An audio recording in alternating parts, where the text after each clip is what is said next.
Strawberries are in abundance these days. So what better way to preserve their taste for upcoming colder months other than making homemade strawberry jam? And of course, we know homemade jam is the best. Homemade jam can be a perfect gift, and to add a bit of more homey feeling, you can cover these jars using cute jar covers as well. And today's video is all about making quick and easy jar covers. These simple and easy covers serve both decorative and practical purposes while keeping everything fresh. This tutorial is not only for making jar covers. You can also use this method to make covers for any storage container as well. Now let's start with materials and tools. You'll need a fabric of your choice, and mine is a pre-washed cotton fabric. Then you'll need a piece of elastic with a 1/4 inch or less in width, a safety pin, pair of scissors, a fabric marking pen, pins, a measuring tape or ruler, and finally sewing machine with a coordinating thread. Now let's see how to make a pattern for your jar covers. If you're planning on making more than one jar cover, I recommend you make a pattern from a piece of paper, so you can reuse it anytime you want. Let me show you how. First, place your jar facing upside down on a piece of paper and draw around the opening using a pen or a pencil.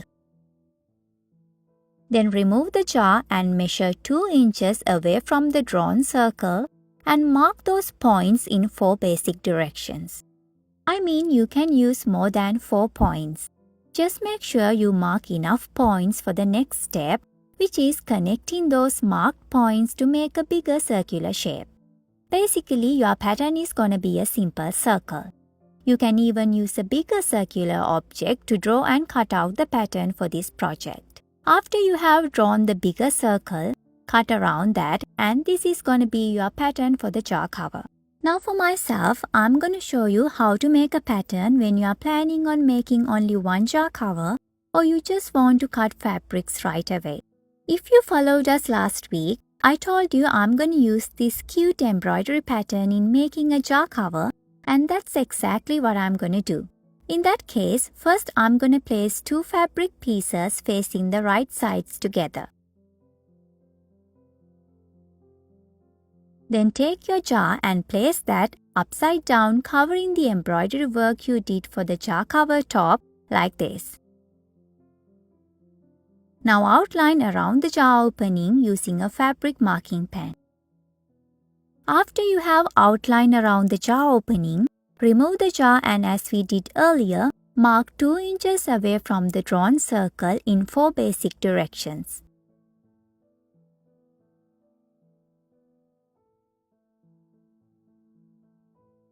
You can then connect those marks to make it into a bigger circular shape, and that will work as the pattern. But luckily for me, the diameter of this bigger circle is 7 inches in size, and I have a glass container measuring close to that. This made things easier for me, and now I'm going to place that container aligning with those marked points and then outline it using a fabric marking pen. If you can find something like this, you don't need to draw a circle by yourself, and it will also give you a much better pattern with smoother curves. I'm going to keep aside the container once I drew around it, and now this bigger circle is our pattern, and we can cut around it next. But before doing that, I'm going to use a few pins to keep 2 fabric layers intact. This will help to keep things nice and steady while cutting around it, and please keep your pins inside of the circle. Now carefully start to cut around the larger circular shape and ignore the smaller circle in the middle. We only needed that to make our own pattern. After you have cut around the circle, we are ready for the next step, and please keep the pins as it is since we are going to need that for the next step, which is sewing around the circle. As you know, these 2 fabric layers are facing right sides together, and we'll need a little space to turn right side out at the end. Now for that, leave about 2 inches space, which is close to space for 3 fingers, and mark that on the fabric so you clearly know when to start and stop. Start to sew at one of those marked points, leaving a 1/2 inch to 1/4 inch seam allowance.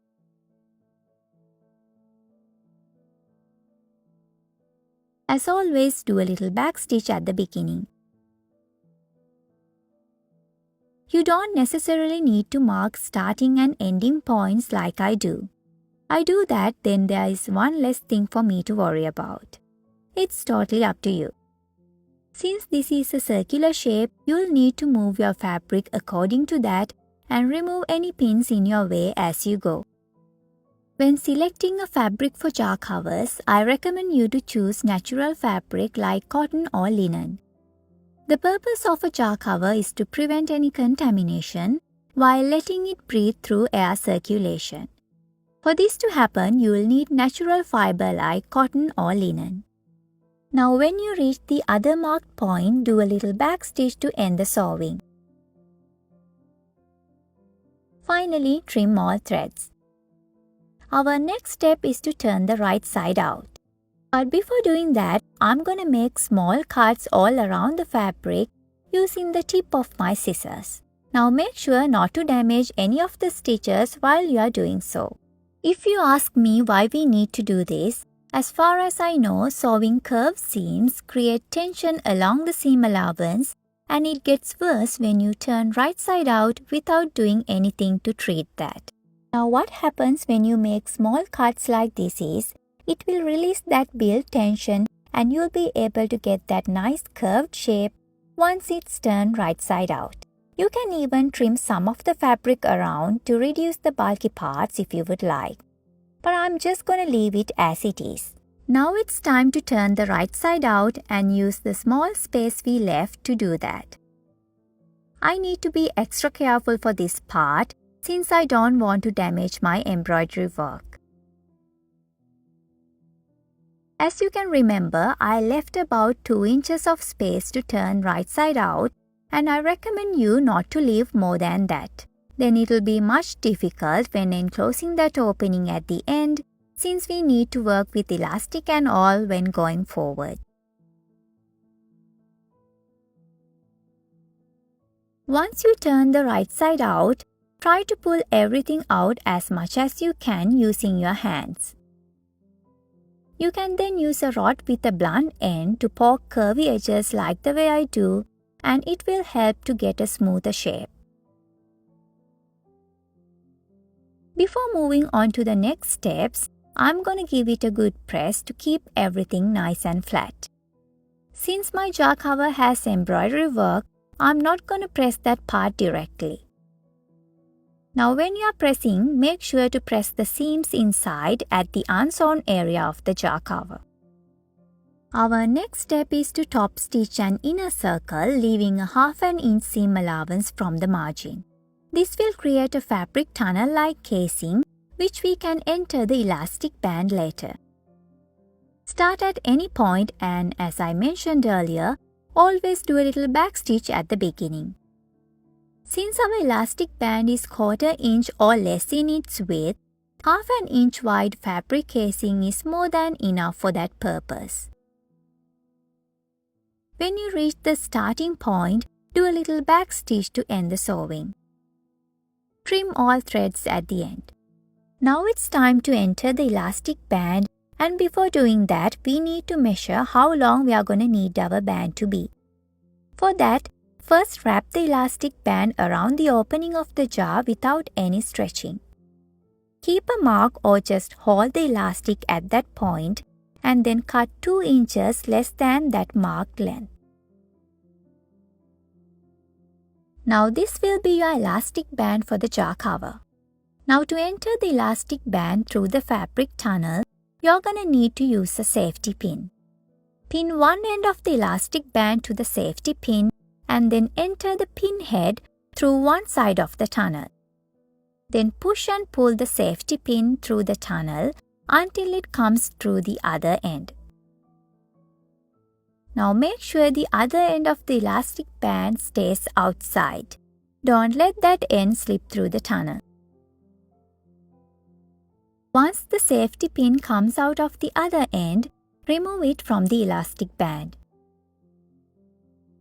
At this point, you have both ends of the elastic outside and you can keep them overlapping with each other and then sew it around that area. But since I'm using less than a 1/4 inch wide elastic band, I'm not sure my sewing machine can handle this. Because of that, I'm simply gonna make 2 to 3 strong knots using the two ends of the elastic band, and this will work just fine.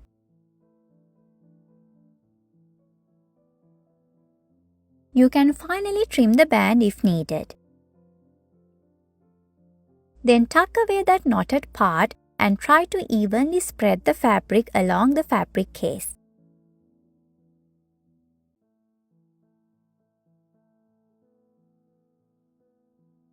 Now don't forget, we still need to enclose the opening we left. For that, stretch the fabric at that area while keeping the seams inside and sew that small area closer to its margin. Remember to do a little back stitch at the beginning and at the ending. Finally, trim all threads. With that done, we have a cute little jar cover and you can evenly spread the fabric along the jar cover again. You can use 2 different printed fabrics for this project and use it both ways to keep things more exciting. Now let's try it out on a jar and see how it looks. I personally like this embroidery work on top of the jar cover, and this will be a charming handmade gift with some homemade jam if you are interested in making that too. Thank you for watching my videos, and it means a lot to me if you can hit that subscribe button as well. Thanks again, and I'll join you in the next one.